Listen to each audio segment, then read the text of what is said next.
एक दिन गौतम बुद्ध अपने शिष्यों के साथ एकदम शांत बैठे हुए थे।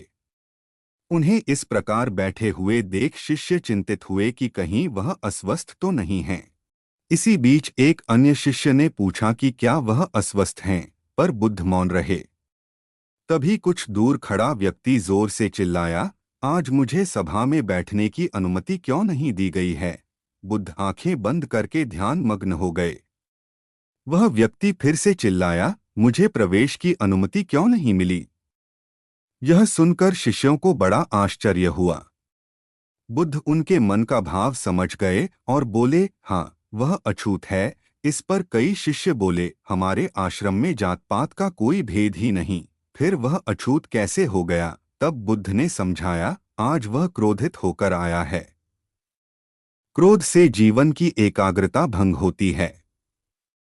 क्रोधी व्यक्ति प्राय मानसिक हिंसा कर बैठता है। इसलिए जब तक वह क्रोध में रहता है तब तक अछूत होता है। इसलिए उसे कुछ समय एकांत में खड़े रहना चाहिए।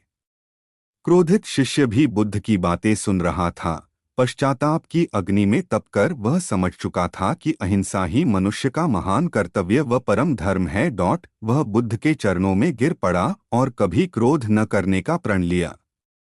शिक्षा आशय यह है कि क्रोध के कारण व्यक्ति अनर्थ कर बैठता है और पश्चाताप उसे बाद में होता है, जिसका कोई लाभ नहीं मिलता। इसलिए हमें क्रोध नहीं करना चाहिए।